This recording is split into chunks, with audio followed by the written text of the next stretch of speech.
ಪಿತನ ಸುತನ ಮತ್ತು ಪವಿತ್ರಾತ್ಮರ ನಾಮದಲ್ಲಿ ಆಮೆನ್. ಪಾರ್ಶ್ವವಾಯು ರೋಗಿಗಳಿಗೆ ಸೌಖ್ಯ ಕೊಟ್ಟ ಅದ್ಭುತರು. ಪಾರ್ಶ್ವವಾಯು ರೋಗಿಗಳಿಗೆ ಸೌಖ್ಯ ಕೊಟ್ಟ ಅದ್ಭುತರು. ಸತ್ತ ಲಾಜರಿಗೆ ಮತ್ತೆ ಜೀವ ಕೊಟ್ಟ ಯೇಸುವೇ ಅದ್ಭುತರು. ಅಸಾಧ್ಯವೆಂಬುದೇ ಇಲ್ಲ ನನ್ನ ಯೇಸು ದೇವರಿಗೆ. ಅದ್ಭುತರು ಅದ್ಭುತರು ಅದ್ಭುತರು ಅದ್ಭುತರು ಯೇಸುವೇ ಅದ್ಭುತರು. ನನ್ನೇಸುವೇ ಅದ್ಭುತರು. ಪ್ರಭು ಕ್ರಿಸ್ತರಲ್ಲಿ ಆತ್ಮೀಯ ಸಹೋದರ ಸಹೋದರಿಯರೇ, ನಿಮಗೆಲ್ಲ ಗೊತ್ತಾಗಿರಬೇಕು ಈ ದಿನ ಯಾವ ರೋಗ ಸೌಖ್ಯಕ್ಕಾಗಿ ಪ್ರಾರ್ಥನೆ ಮಾಡ್ತೇವೆ ಅಂತ. ಗೊತ್ತಾಯ್ತಾ? ಕರೆಕ್ಟ್. ನಾವೀಗ ತಾನೇ ಹಾಡಿನಲ್ಲಿ ಹಾಡಿದ ರೀತಿಯಲ್ಲಿ ಪಾರ್ಶ್ವವಾಯು ರೋಗ, ಪಾರ್ಶ್ವವಾಯು ರೋಗ ನರಗಳ ದೌರ್ಬಲ್ಯ, ನರಗಳ ಬಲಹೀನತೆ, ಆ ನರ್ವ್ಸ್ ವೀಕ್ ಆಗಿ ಅವರು ಪಾರ್ಶ್ವವಾಯು ರೋಗಿಗಳಾಗಿ ಹಾಸಿಗೆ ಪೀಡಿತರಾಗಿರಬಹುದು, ಅಥವಾ ಕೈಕಾಲುಗಳು ನಿಸ್ತೇಜನಗೊಂಡು ಯಾವ ಸೈಡು ಆ ಪಾರ್ಶ್ವವಾಯು ರೋಗ ಒಂದು ಪಾರ್ಶ್ವವಾಯು ರೋಗ ಒಡೆಯುತ್ತೋ ಆ ಸೈಡಲ್ಲಿ ಅವ್ರಿಗೆ ಯಾವುದೇ ಕೆಲಸ ಮಾಡೋಕ್ಕಾಗದೆ ಅದು ನಿಸ್ತೇಜನವಾಗಿರಬಹುದು. ಕೈಕಾಲುಗಳು ನಿಶಕ್ತಿ, ಕೈಕಾಲುಗಳಲ್ಲಿ ಬಲ ಇಲ್ಲ, ಯಾವುದೇ ಕೆಲಸ ಮಾಡೋಕ್ಕಾಗದೇ ಇರುವಂಥ ಪರಿಸ್ಥಿತಿ ಪಾರ್ಶ್ವವಾಯು ರೋಗ. ಇವತ್ತು ಆ ಪಾರ್ಶ್ವವಾಯು ರೋಗಿಗಳ ಸೌಖ್ಯಕ್ಕಾಗಿ ಪ್ರಾರ್ಥಿಸೋಣ. ಹೀಲ್ ದ ಸಿಕ್, ರೋಗಿಗಳನ್ನು ಗುಣಪಡಿಸಿರಿ ಎಂಬುದು ಯೇಸು ಕೊಟ್ಟ ಆದೇಶ. ಕಾರಣ ಯೇಸು ಈ ಲೋಕದಲ್ಲಿದ್ದಾಗ ಅನೇಕ ರೋಗಿಗಳನ್ನು, ಎಲ್ಲ ಥರದ ರೋಗಿಗಳು ಅಂತ ಹೇಳ್ಬೋದು, ಯೇಸುವಿನ ಸಮೀಪಕ್ಕೆ ತಂದು ಬಿಟ್ಟು ಹೋದರು. ಪ್ರಭು ಯೇಸು ತಮ್ಮ ಒಂದೇ ಒಂದು ವಾಕ್ಯದ ಶಕ್ತಿಯಿಂದ ಸಕಲ ರೋಗಿಗಳನ್ನು ಗುಣಪಡಿಸಿದರು. Price the lord. ಅದಕ್ಕೆ ನಾನು ಮೊನ್ನೆ ವಿಡಿಯೋದಲ್ಲಿ ಹೇಳಿದೆ, ಯೇಸು ಜೀವಂತವಾಗಿದ್ದಾಗ ಏನೆಲ್ಲ ಕಾರ್ಯ ಮಾಡ್ತಿದ್ರೋ ಅದೇ ಕಾರ್ಯ ದೇವರ ವಾಕ್ಯ ಅದರೊಡೆಗೂಡಿ ಪವಿತ್ರಾತ್ಮರು ಮಾಡಲು ಶಕ್ತರಾಗಿದ್ದಾರೆ. Praise the Lord. ಯೇಸು ಇದ್ದರೆ ಒಂದು ಕಡೆಯಿಂದ ಇನ್ನೊಂದು ಕಡೆ ಹೋಗೋದಕ್ಕೆ ಸಮಯ ಬೇಕಾಗ್ತಾ ಇತ್ತು. ನೋಡಿ, ಆ ಮರಣಾವಸ್ಥೆಯಲ್ಲಿದ್ದ ಮಗಳನ್ನು ಜೀವಕ್ಕೆ ಎಬ್ಬಿಸಲು ಅಧಿಕಾರಿ ಬಂದು ಕೇಳ್ತಾ ಇದ್ರು. ಯೇಸು ದಾರಿಯಲ್ಲಿ ಹೋಗ್ತಾ ಇರುವಾಗ ಪಾರ್ಶ್ವವಾಯು ರೋಗಿ ಬಂದರು, ಏನದು ರಕ್ತಸ್ರಾವ ಸ್ತ್ರೀ ಬಂತು. ಇವ್ರನ್ನೆಲ್ಲ ಗುಣಪಡಿಸಿ ಹೋಗೋಷ್ಟರೊಳಗಡೆ ಆ ಹುಡುಗಿ ಸತ್ತೋದ್ಲು. ಆಮೇಲೆ ಅಲ್ಲಿ ಹೋಗಿ ಗುಣಪಡಿಸಿದ್ರು. ಕರೆಕ್ಟ್ ಅಲ್ವಾ? ಆದರೆ ನಾನು ಹೇಳ್ತಾ ಇರೋ ಕಾನ್ಸೆಪ್ಟ್ ಏನಂದರೆ, ಯೇಸು ಶರೀರ ರೂಪದಲ್ಲಿದ್ದರೂ ಒಂದು ಊರಿಂದ ಇನ್ನೊಂದು ಊರಿಗೆ ಹೋಗೋದಕ್ಕೆ ಸಮಯ ಬೇಕಾಗ್ತಾಯಿತ್ತು. ಯೇಸುವೇ ನಾವು ಕಾಯ್ತಾ ಇದ್ವಿ ಅಂತ. ಆದರೆ ವಾಕ್ಯ ಮಿಂಚಿಗಿಂತಲೂ ವೇಗವಾಗಿ ನಿಮ್ಮ ನರ ನಾಡಿ ಕೀಲು ಮಜ್ಜಗಳ ನಡುವೆ ತೂರಿ ಹೋಗಿ ಸೌಖ್ಯವನ್ನು ನೀಡುವಂಥದ್ದಾಗಿದೆ. ವಾಕ್ಯವೇ ಯೇಸು, ಯೇಸುವೇ ವಾಕ್ಯ. ನನ್ನ ಯೇಸು ಅದ್ಭುತರು ಅಮೇನ್ ಎಂದು ಟೈಪ್ ಮಾಡುವ. ಆ ಅದ್ಭುತ ಶಕ್ತಿ, ಅದ್ಭುತ ಸೌಖ್ಯದ ಶಕ್ತಿ ನಮ್ಮ ದೇಹಾತ್ಮಗಳಲ್ಲಿ ಕಾರ್ಯ ಮಾಡಲಿ. ಯಾಕೆ ನನಗೆ ಇಷ್ಟೊಂದು ವಿಶ್ವಾಸ? ನಾನು ಮರಣಾವಸ್ಥೆಯಲ್ಲಿದ್ದೆ, ಕೋಮಾದಲ್ಲಿದ್ದೆ, 3 ದಿನ ವೈದ್ಯರಿಂದ ಕೈಬಿಡಲ್ಪಟ್ಟ ರೋಗಿಯಾಗಿದ್ದೆ. ಇಂದು ನಿಮ್ಮ ಮುಂದೆ ಜೀವಂತವಾಗಿ ನಿಂತಿದ್ದೇನೆಂದರೆ ಅದಕ್ಕೆ ಕಾರಣ ನನ್ನ ಯೇಸು, ನನ್ನ ರಕ್ಷಕ, ಸೌಖ್ಯದಾಯಕ. ಕೋಮಾದಲ್ಲಿದ್ದ ನನ್ನನ್ನು, ಮರಣಾವಸ್ಥೆಯಲ್ಲಿದ್ದ ನನ್ನನ್ನು ಜೀವಕ್ಕೆ ಎಬ್ಬಿಸಿದ ಅದ್ಭುತಕರವಾದ ಯೇಸುವಿನ ಶಕ್ತಿ ಇಂದಿಗೂ ಕಾರ್ಯ ಮಾಡಲು ಶಕ್ತಿಯುತವಾಗಿದೆ ಎಂಬುದು. ಅದಕ್ಕೆ ನನಗೆ ಅಷ್ಟು ಒಂದು ಅಗಾಧವಾದ ವಿಶ್ವಾಸದಲ್ಲಿ ನಾನು ರೋಗ ಸೌಖ್ಯಕ್ಕಾಗಿ ನಾನು ಪ್ರಾರ್ಥನೆ ಮಾಡ್ತಾ ಇರೋದು. ಇದನ್ನು ನೋಡುವ ರೋಗಿಗಳು ಗುಣ ಹೊಂದುತ್ತಾರೆ, ಇದನ್ನು ಕೇಳಿಸಿಕೊಳ್ಳುವ ರೋಗಿಗಳು ಗುಣ ಹೊಂದುತ್ತಾರೆ. ಅವರು ಯೇಸುಗೆ ಸಾಕ್ಷಿಯಾಗಿ ಬಂದು ನಮ್ಮ RRCಯಲ್ಲಿ ನಿಲ್ತಾರೆ. ಆಮೇನ್. ನೀವು ಶೇರ್ ಮಾಡೋದು ನಿಮ್ಮ ಕೆಲಸ, ನಂಬುವವರು ಮಾಡ್ತಾರೆ. ನಿಮಗೆ ರೋಗ ಇಲ್ಲ ಅಂದರೂ ನಿಮ್ಮ ನೆರೆ ಹೊರೆಯವರು ಯಾರೇ ಆಗಿರ್ಬೋದು ಅವರಿಗೆ ಶೇರ್ ಮಾಡಿ, ಅವರಾದರೂ ಅದರ ಉಪಯೋಗವನ್ನು ಪಡೆದುಕೊಳ್ಳಲಿ. Price the lord. ಯೋಹಾನನು ಬರೆದ ಶುಭ ಸಂದೇಶ 5ನೇ ಅಧ್ಯಾಯ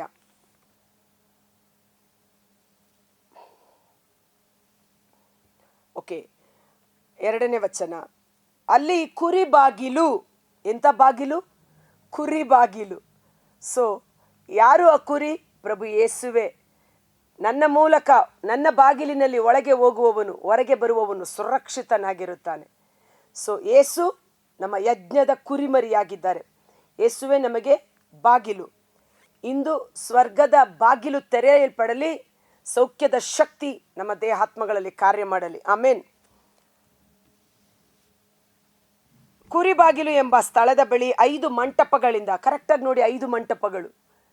5 ಮಂಟಪಗಳು ಏನನ್ನು ಸೂಚಿಸುತ್ತದೆ? ಪಂಚಗಾಯಗಳು. ಏಸು ಕಲ್ವಾರಿ ಶಿಲುಬೆ ಮೇಲೆ ಪಟ್ಟಂತ ಪಂಚಗಾಯಗಳು.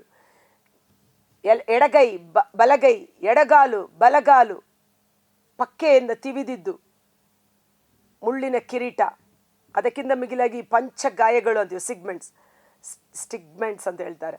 ಈ ಪಂಚಗಾಯಗಳು ನಮಗೆ ಸೌಖ್ಯ, ಜೀವ ಜಲದ ಬುಗ್ಗೆ ಅಲ್ಲಿಂದ ಹರಿದು ಬರುತ್ತದೆ, ಸೌಖ್ಯದ ಹೊನಲು ಅಲ್ಲಿಂದ ಹರಿದು ಬರುತ್ತದೆ. ಅದಕ್ಕೆ ನಿಮ್ಮ ಗಾಯಗೊಂಡ ಹಸ್ತದಿಂದ ನಮ್ಮನ್ನು ಮುಟ್ಟಿರಿ ಅಂತ ನಾವು ಪ್ರಾರ್ಥಿಸೋದು.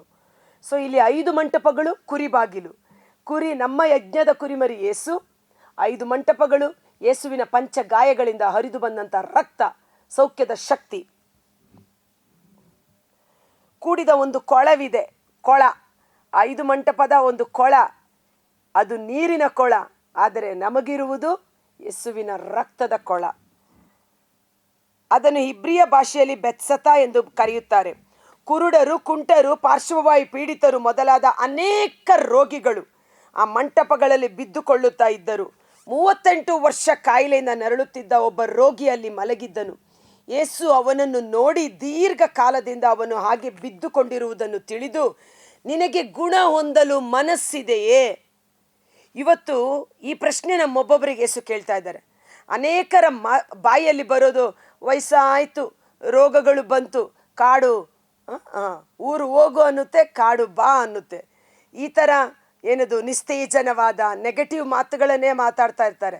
ಅಯ್ಯೋ ರೋಗ ಬರ್ತೀವ, ಇನ್ನೇನು ಮಾಡಬೇಕಾಗಿದೆ ನಾವಿದ್ದು, ಇನ್ನೇನು ನಾವು ಸಾಧಿಸಬೇಕಾಗಿದೆ ಅಂತ. ಸೊ ಅವರೇ ಮರಣವನ್ನು ಬಯಸ್ತಾ ಇರ್ತಾರೆ. ಅದಕ್ಕೆ ಕೀರ್ತನೆ 109 ವಚನ 17, 18 ನಾವು ನೋಡ್ತೀವಿ. ಅವರು ಮರಣವನ್ನು ಬಯಸಿದರು, ಮರಣ ಅವರಿಗೆ ಲಭಿಸಿತು. ಅವರು ಆಶೀರ್ವಾದವನ್ನು ದೂರ ಮಾಡಿದರು, ಅದು ಅವರಿಗೆ ದೂರವಾಯಿತು ಎಂದು. ಇವತ್ತು ನಾವು ಸೌಖ್ಯವನ್ನು ಬೇಡಿ ಪಡೆದುಕೊಳ್ಳಬೇಕು. ನಮ್ಮ ಹಕ್ಕು, ಯೇಸುವಿನ ಗಾಯಗಳಿಂದ ನನಗೆ ಗುಣವಾಯಿತು. ಯಾಕೆ ನಮಗೆ ಹಕ್ಕು? ನನ್ನ ಪಾಪ, ನನ್ನ ಶಾಪ ಯೇಸು ತನ್ನ ಶರೀರದ ಮೇಲೆ ಹೊತ್ತುಕೊಂಡಿದ್ದಾರೆ. ನಾನು ಮಾಡಿದ ಪಾಪಕ್ಕೆ ಶಿಕ್ಷೆ ಈಗಾಗಲೇ ಯೇಸು ಪಡೆದುಕೊಂಡಿರುವಾಗ ಅದೇ ಪಾಪಕ್ಕೆ ಮತ್ತೆ ಶಿಕ್ಷೆ ನನ್ನ ಮೇಲೆ ಬರಲು ಸಾಧ್ಯವಿಲ್ಲ. ಕೋರ್ಟಲ್ಲಿ ಯಾರೋ ಒಬ್ಬ ನಿರಪರಾಧಿನ ಹಿಡ್ಕೊಂಬಂದ್ಬಿಟ್ಟು ಪೊಲೀಸು ಕೊಟ್ಟು ಈತನೇ ಕೊಲೆ ಮಾಡಿದ್ದಾನೆ ಎಂದು ಅವನಿಗೆ ಶಿಕ್ಷೆಯಾಗಿ 14 ವರ್ಷ ಸೆರೆಮನೆ ವಾಸ ಅಂತ ಆಗ್ಬಿಟ್ಟಿರುತ್ತೆ. ನಿಜವಾದ ಅಪರಾಧಿ ಬಂದ್ಬಿಟ್ಟು ನಾನೇ ಕೊಲೆ ಮಾಡಿದ್ದು ಅಂತ ಹೇಳಿದ್ರು ಸಹ, ನೋಡಪ್ಪ ಆ ಕೇಸ್ಗೆ ಸಂಬಂಧಪಟ್ಟಂತೆ ಶಿಕ್ಷೆ ಇವನಿಗೆ ಕೊಟ್ಟಾಗಿ ಹೋಯ್ತು, ಆ ಶಿಕ್ಷೆನ ಮತ್ತೆ ನಿನಗೆ ರಿಪೀಟ್ ಮಾಡೋಕ್ಕಾಗೋದಿಲ್ಲ ಅಂತ ಅವನನ್ನು ರಿಜೆಕ್ಟ್ ಮಾಡುತ್ತೆ. ಶಿಕ್ಷೆ ಅವನು ಈಗಾಗಲೇ ತೆಗೆದುಕೊಂಡಿದ್ದಾನೆ. ನಮ್ಮ ಪಾಪದ ಶಿಕ್ಷೆ ಯೇಸು ಈಗಾಗಲೇ ತೆಗೆದುಕೊಂಡಿರುವ ಕಾರಣ, ಆ ಪಾಪ ಪರಿಹರಿಸಲ್ಪಟ್ಟ ಕಾರಣ ನಾವು ಶಿಕ್ಷೆ ಅನುಭವಿಸಲು ದೆರ್ ಇಸ್ ನೋ ಚಾನ್ಸ್. ನಾವು ರಿಜೆಕ್ಟ್ ಮಾಡಬೇಕು. ನನ್ನ ಪಾಪದ ಶಿಕ್ಷೆ ಯೇಸು ಸಹಿಸಿಕೊಂಡಿದ್ದಾರೆ, ಯೇಸು ಗಾಯಗಳಿಂದ ನನಗೆ ಸೌಖ್ಯವಾಗಿದೆ ಎಂದು ಅದನ್ನು ನಾವು ರಿಸೀವ್ ಮಾಡಿಕೊಳ್ಳಬೇಕು. ಆಗ ಅದು ನಮ್ಮಲ್ಲಿ ಕಾರ್ಯ ಮಾಡುತ್ತದೆ.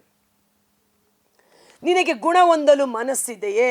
ಇವತ್ತು ನಾವು ಹೇಳೋಣ, ಯೇಸುವೇ ನನಗೆ ಗುಣ ಹೊಂದಲು ಮನಸ್ಸಿದೆ, ನನ್ನನ್ನು ಗುಣ ಮಾಡಿ, ನನ್ನನ್ನು ಮುಟ್ಟಿರಿ, ನನಗೆ ಸತ್ಯ ಗೊತ್ತಾಯಿತು, ನಾನು ಮಾಡಿದ ಪಾಪಕ್ಕೆ ಯೇಸು ಶಿಕ್ಷೆ ಅನುಭವಿಸಿದ್ದಾರಲ್ಲ, ಯಾಕೆ ನಾನು ರೋಗಿಯಾಗಿರಬೇಕು? ನಾನು ಒಳ್ಳೆ ಪಾಪ ನಿವೇದನೆ ಮಾಡ್ತೇನೆ, ಯೇಸು ಬಳಿ ಕ್ಷಮೆಯನ್ನು ಕೇಳುತ್ತೇನೆ, ಯೇಸುವಿನ ಸೌಖ್ಯದ ಶಕ್ತಿಯಿಂದ ನಾನು ತುಂಬಿಸಲ್ಪಡುತ್ತೇನೆ, ನನಗೆ ಮನಸ್ಸುಂಟು ಎಂದು ಹೇಳಬೇಕು. ಆದರೆ ಈತ ಏನು ಹೇಳ್ತಾನೆ?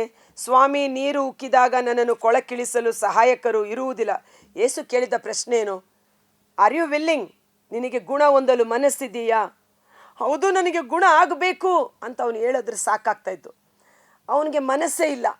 ಅಯ್ಯೋ, ಎಷ್ಟೋ ವರ್ಷಗಳಿಂದ ಬಿದ್ದಿದ್ದೀನಿ, ಕೊಳಕ್ಕೆ ಇಳಿಸಲು ಯಾರೂ ಇಲ್ಲ, ಸಹಾಯ ಮಾಡಲು ಯಾರೂ ಇಲ್ಲ, ನನ್ನನ್ನು ಕೇರ್ ಮಾಡೋರು ಯಾರೂ ಇಲ್ಲ, ನನ್ನನ್ನು ತಗೊಂಬಂದು ಇಲ್ಲಿ ಬಿಸಾಡ್ಬಿಟ್ಟು ಹೋಗಿದ್ದಾರೆ ಅನ್ನೋ ರೀತಿಯಲ್ಲಿ. ಯೇಸು ಅವನಿಗೆ, ಎದ್ದು ನಿಲ್ಲು, ನಿನ್ನ ಹಾಸಿಗೆಯನ್ನು ಸುತ್ತಿಕೊಂಡು ನಡೆ ಎಂದರು. ಆ ಕ್ಷಣವೇ ಅವನು ಗುಣ ಹೊಂದಿ ತನ್ನ ಹಾಸಿಗೆಯನ್ನು ಸುತ್ತಿಕೊಂಡು ನಡೆಯತೊಡಗಿದನು. Praise the Lord. ಅದ್ಭುತಕರವಾದ ಸೌಖ್ಯದ ಒಂದು ಅನುಭವ. ಮತ್ತೊಂದು ಪಾರ್ಶ್ವವಾಯು ರೋಗಿ ನಾವು ನೋಡ್ತೀವಿ ಮಾರ್ಕ 2ನೇ ಅಧ್ಯಾಯದಲ್ಲಿ. 4 ವಿಶ್ವಾಸದಿಂದ ಆ ಯೇಸುವಿನ ಬಳಿ ಕರೆದುಕೊಂಡು ಬಂದಾಗ ಯೇಸು ಆ ರೋಗಿಯನ್ನು ನೋಡಿ ಹೇಳ್ತಾರೆ, ನಿನ್ನ ಪಾಪಗಳು ಕ್ಷಮಿಸಲಾಗಿದೆ. ಎಲ್ಲ ರೋಗಗಳಿಗೆ ಕೆಲವು ರೋಗಗಳು ವಿಶೇಷವಾಗಿ ಪಾಪದ ನಿಮಿತ್ತ ಬರುವಂಥದ್ದಾಗಿದೆ. ನಿನ್ನ ಪಾಪಗಳು ಕ್ಷಮಿಸಲಾಗಿದೆ ಎಂದು ಹೇಳಿ ತದನಂತರ ನಿನ್ನ ಹಾಸಿಗೆಯನ್ನು ಎತ್ತಿಕೊಂಡು ನಡೆ ಎಂದಾಗ ಅವನು ಹಾಸಿಗೆಯನ್ನು ಎತ್ತುಕೊಂಡು ನಡೆದನು. ಅವನ ಬಲಹೀನವಾದ ನರ ನಾಡಿ ಕೀಲು ಮಜ್ಜೆ ಮಾಂಸ ಖಂಡಗಳು ಪವಿತ್ರಾತ್ಮರ ಜೀವದ ಶಕ್ತಿ ಅವನಲ್ಲಿ ಕಾರ್ಯ ಮಾಡಿತು. ಯಾಕೆ? ಅವನಲ್ಲಿ ಇನ್ನು ಪ್ರಾಣ ಇದೆ. ದೇವರ ವಾಕ್ಯ ಜೀವ ಕೊಡುವಂಥದ್ದು. ಆ ವಾಕ್ಯವನ್ನು ಕೇಳಿದಾಗ ಆ ವಾಕ್ಯ ಅವನಲ್ಲಿ ಜೀವವನ್ನು ತುಂಬಿಸಿತು. 1 ಯೋಹನ 5:11-12 ಬಹಳ ಅದ್ಭುತಕರವಾದ ವಚನಗಳು. ಯಾರಲ್ಲಿ ದೇವರ ಪುತ್ರ ಯೇಸು ಇದ್ದಾರೋ ಅವನಲ್ಲಿ ಜೀವವಿದೆ. ದೇವರ ಪುತ್ರ ಯೇಸು ಅಂದ್ರೇನು? ವಾಕ್ಯ. ನಿನ್ನಲ್ಲಿ ವಾಕ್ಯ ಇದೆ ತಾನೆ? ನಿನ್ನಲ್ಲಿ ಯೇಸು ಇದ್ದಾರೆ ತಾನೆ? ಯೇಸುವಿನ ಆತ್ಮ ಇದ್ದಾರೆ ತಾನೆ? ಹಾಗಾದರೆ ನನ್ನಲ್ಲಿ ಜೀವವಿದೆ. ಯೇಸುವಿನ ಜೀವ, ಪವಿತ್ರಾತ್ಮರ ಜೀವ, ವಾಕ್ಯದ ಜೀವ ನನ್ನ ಇಡೀ ಶರೀರದಲ್ಲಿ ಹೊನಲಾಗಿ ತುಂಬಿಕೊಳ್ಳಲಿ. ಯೋಹನ 7:37 ನನ್ನಲ್ಲಿ ವಿಶ್ವಾಸವಿಡುವವನ ಹೃದಯದಿಂದ, ಇನ್ನೊಂದು ಟ್ರಾನ್ಸ್ಲೇಷನ್ ನೋಡ್ತೀವಿ, ಅವನ ಹೊಟ್ಟೆಯೊಳಗಿಂದ ಜೀವಕರವಾದ ನದಿಗಳು ಹೊನಲಾಗಿ ಹರಿಯುವು. ಆ ಜೀವ ನಮ್ಮ ಇಡೀ ಶರೀರದಲ್ಲಿ ತುಂಬಿಸಲ್ಪಡಬೇಕು. ಪೂರ್ಣ ಜೀವವನ್ನು ಪಡೆದುಕೊಳ್ಳಬೇಕು. ಯಾರಲ್ಲಿ ದೇವರ ಪುತ್ರ ಇಲ್ಲವೋ ಅವನಲ್ಲಿ ಜೀವವಿರುವುದಿಲ್ಲ. ನಮ್ಮ ವಿಶ್ವಾಸಕ್ಕೆ ಆಧಾರ ಏನು? ನನ್ನಲ್ಲಿ ಜೀವವಿದೆ. ಯಾರ ಜೀವ? ಯೇಸುವಿನ ಜೀವ. ವಾಕ್ಯ ಜೀವ. ಯೇಸು ವಾಕ್ಯ. ಈ ವಾಕ್ಯ ನಮ್ಮಲ್ಲಿದ್ದರೆ ಜೀವ ನಮ್ಮಲ್ಲಿ ಕಾರ್ಯ ಮಾಡುತ್ತದೆ. ಕಂಡುಕೊಳ್ಳಬಲ್ಲವನಿಗೆ ಈ ಜ್ಞಾನ ಇಡೀ ದೇಹಕ್ಕೆ ದಿವ್ಯ ಔಷಧಿಯಾಗಿದೆ. ಇವತ್ತು ಏನೇನೋ ಟ್ರೀಟ್ಮೆಂಟ್ಗಳಿಗೆ ನಾವು ಓಡಾಡ್ತೀವಿ, ಒಳ್ಳೆಯದು. ಆದರೆ ಅದಕ್ಕಿಂತ ಮಿಗಿಲಾಗಿ ದೇವರ ಬಳಿ ಬನ್ನಿ, ಯೇಸುವನ್ನು ಸ್ವೀಕರಿಸಿ, ಯೇಸುವಿಗೆ ಸತ್ಸಂಬಂಧವನ್ನು ಸರಿಪಡಿಸಿಕೊಳ್ಳಿ, ಯೇಸುವನ್ನು ವಿಶ್ವಾಸಿಸಿ. ಎಂಥ ರೋಗವಾಗಿದ್ದರೂ ಸಹ ಯೇಸುವಿನ ಮುಂದೆ ಎಲ್ಲ ಮೊಣಕಾಲು ಊರಬೇಕು, ಅಡ್ಡ ಬೀಳಬೇಕು. ಆಕಾಶದ ಕೆಳಗೆ ಭೂಮಿಯ ಮೇಲೆ ಕೊಟ್ಟಿರುವ ಶ್ರೇಷ್ಠ ನಾಮ ಯೇಸು ಎಂಬ ನಾಮ. ಆ ನಾಮದ ಮುಂದೆ ಎಲ್ಲ ನಾಮಗಳು ಅಧೀನ. ಅದ ಕಾಲಕ್ಕೆ ಕೆಳಗಡೆ. ಓಕೆ, ಆದ್ದರಿಂದ ಧೈರ್ಯವಾಗಿರಿ. ಪಾರ್ಶ್ವವಾಯು ರೋಗದಿಂದ ನೀವು ನರಳುತ್ತಾ ಇದ್ದೀರೋ, ನಿಮ್ಮ ನರ ನಾಡಿಗಳು ಬಲಹೀನವಾಗಿದೆಯೋ, ಯೇಸು ನಾಮದಲ್ಲಿ ನಿಮ್ಮ ಪಾಪಗಳು ಕ್ಷಮಿಸಲ್ಪಡುತ್ತದೆ. ಯೇಸುವೆ, ನನಗೆ ಮನಸ್ಸುಂಟು, ನನ್ನನ್ನು ಗುಣ ಮಾಡಿ ಎಂದು ಪ್ರಾರ್ಥಿಸೋಣ. ಕಾರಣ, ನಮ್ಮ ವಿಶ್ವಾಸಕ್ಕೆ ಆಧಾರ ಏನು? ನಾನು ಮಾಡಿದ ಪಾಪಕ್ಕೆ ಶಿಕ್ಷೆ ಯೇಸು ತೆಗೆದುಕೊಂಡಿದ್ದಾರೆ. ಆ ಪಾಪಕ್ಕೆ ಶಿಕ್ಷೆ ಸೈತಾನ ನನಗೆ ಕೊಡಲು ಸಾಧ್ಯವಿಲ್ಲ. ಈಗ ನನ್ನ ಶಿಕ್ಷೆ ಯೇಸು ತೆಗೆದುಕೊಂಡ ಕಾರಣ ಯೇಸುವಿನ ಬಾಸುಂಡೆಗಳಿಂದ ನನಗೆ ಸೌಖ್ಯವಾಗಿದೆ. ಇಷ್ಟೇ ನಮ್ಮ ವಿಶ್ವಾಸ. ಕರ್ತರಾದ ಯೇಸುವೆ, ಮುಂಜಾನೆ ಜೀವಸ್ವರವನ್ನು ಆಲಿಸುತ್ತಿರುವ ಪ್ರತಿಯೊಬ್ಬ ಸಹೋದರ ಸಹೋದರಿಯರನ್ನು, ಅವರ ಕುಟುಂಬಗಳನ್ನು ನಿಮ್ಮ ಕರಗಳಿಗೆ ಸಮರ್ಪಿಸುತ್ತೇನೆ. ಕೀರ್ತನೆ 105:37 ಹೊರತಂದನು ಇಸ್ರಾಯೇಲರನ್ನು ಬೆಳ್ಳಿ ಬಂಗಾರದ ಸಮೇತ, ಅವರ ಗೋತ್ರದಲ್ಲಿ ಇರಲಿಲ್ಲ ಯಾರೊಬ್ಬರೂ ನಿಶ್ಶಕ್ತ. 6 ಲಕ್ಷ ಇಸ್ರಾಯೇಲ್ ಜನಾಂಗದವರನ್ನು ಈಜಿಪ್ಟಿನಿಂದ ದೇವರು ಹೊರಗಡೆ ಕರೆದುಕೊಂಡು ಬಂದಾಗ ದೇವರ ಪ್ರಸನ್ನತೆ ಅವರೊಂದಿಗಿತ್ತು. ಹಗಲಿನ ಹೊತ್ತು ಮೇಘಸ್ತಂಭದ ರೂಪದಲ್ಲಿಯೂ ರಾತ್ರಿ ಹೊತ್ತು ಅಗ್ನಿಸ್ತಂಭದ ರೂಪದಲ್ಲಿಯೂ ಅವರೊಟ್ಟಿಗೆ ದೇವರ ಪ್ರಸನ್ನತೆ ಇದ್ದ ಕಾರಣ ಅವರಲ್ಲಿ ಬಲಹೀನ, ನಿಶ್ಶಕ್ತ ಯಾರೊಬ್ಬರೂ ಇರಲಿಲ್ಲ. ದೇವರ ಶಕ್ತಿಯಿಂದ ಅವರು ತುಂಬಿಸಲ್ಪಟ್ಟಿದ್ದರು. ಇಂದು ನರಗಳ ದೌರ್ಬಲ್ಯ, ನರಗಳ ವೀಕ್ನೆಸ್ಸು, ವೆರಿಕೋಸು ಅಥವಾ ನರಕ್ಕೆ ಸಂಬಂಧಪಟ್ಟಂತೆ ನಮ್ಮ ಶರೀರದಲ್ಲಿ ಕೋಟ್ಯಾನುಕೋಟಿ ನರಗಳಿವೆ. ದೇವರು ಅದ್ಭುತಕರವಾಗಿ, ವಿಚಿತ್ರವಾಗಿ ನಮ್ಮನ್ನು ಸೃಷ್ಟಿ ಮಾಡಿದ್ದಾರೆ. ಯೇಸುವೆ, ಯೆರೆಮೀಯ 18:1-6 ಹೇ ಸರ್ವೇಶ್ವರ, ನೀವು ಒಳ್ಳೆಯ ಕುಂಬಾರ, ನಾವು ನಿನ್ನ ಕೈಯಲ್ಲಿ ಜೇಡಿ ಮಣ್ಣಾಗಿದ್ದೇವೆ. ಈಗೋ ನಮ್ಮ ಶರೀರವನ್ನು, ನಮ್ಮ ಜೀವನವನ್ನು ಮತ್ತೊಮ್ಮೆ ಯೇಸುವಿನ ಕರಗಳಿಗೆ ಒಪ್ಪಿಸಿಕೊಡುತ್ತೇವೆ. ಹೇಗೆ ಆ ಕುಂಬಾರನು ಜೇಡಿ ಮಣ್ಣನ್ನು ತಿದ್ದಿ ತೀಡಿ ಹೊಸದಾಗಿ ಸೃಷ್ಟಿ ಮಾಡುತ್ತಾನೋ, ನಿನ್ನ ಅನುಗುಣವಾಗಿ ನಮ್ಮ ಶರೀರದ ನರ ನಾಡಿ ಕೀಲು ಮಜ್ಜೆ ಮಾಂಸಖಂಡಗಳನ್ನು ಹೊಸದಾಗಿ ಸೃಷ್ಟಿ ಮಾಡಿ ಪವಿತ್ರಾತ್ಮರ ಜೀವ, ಯೇಸುವಿನ ಜೀವ, ವಾಕ್ಯದ ಜೀವ ಯಥೇಚ್ಛವಾಗಿ ತುಂಬಿಸಲ್ಪಡಲಿ. ಯೋಹನ 6:68 ಪೇತ್ರನು ನುಡಿದನು, ಯೇಸುವೆ, ನಿಮ್ಮನ್ನು ಬಿಟ್ಟು ನಾವು ಎಲ್ಲಿಗೆ ಹೋಗೋಣ? ಜೀವವನ್ನು ಕೊಡುವ ವಚನಗಳು ನಿಮ್ಮಲ್ಲಿಯೇ ಇರುವುದು. ಈ ಜೀವದಾಯಕ ವಾಕ್ಯಗಳು ಪ್ರತಿಯೊಬ್ಬ ಪಾರ್ಶ್ವವಾಯು ರೋಗಿಗಳಲ್ಲಿ ಕಾರ್ಯ ಮಾಡಲಿ.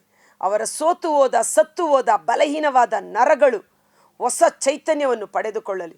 ಪವಿತ್ರಾತ್ಮರ ಜೀವ ಅವರಲ್ಲಿ ಇಳಿದು ಬರಲಿ. ಎದ್ದೇಳು, ನಿನ್ನ ಹಾಸಿಗೆಯನ್ನು ಎತ್ತಿಕೊಂಡು ಮನೆಗೆ ಹೋಗು ಎಂಬಂತೆ ಹಾಸಿಗೆ ಪೀಡಿತ ರೋಗಿಗಳು ಯೇಸುವಿನ ನಾಮದಲ್ಲಿ ಎದ್ದು ನಡೆದಾಡುವಂತಾಗಲಿ.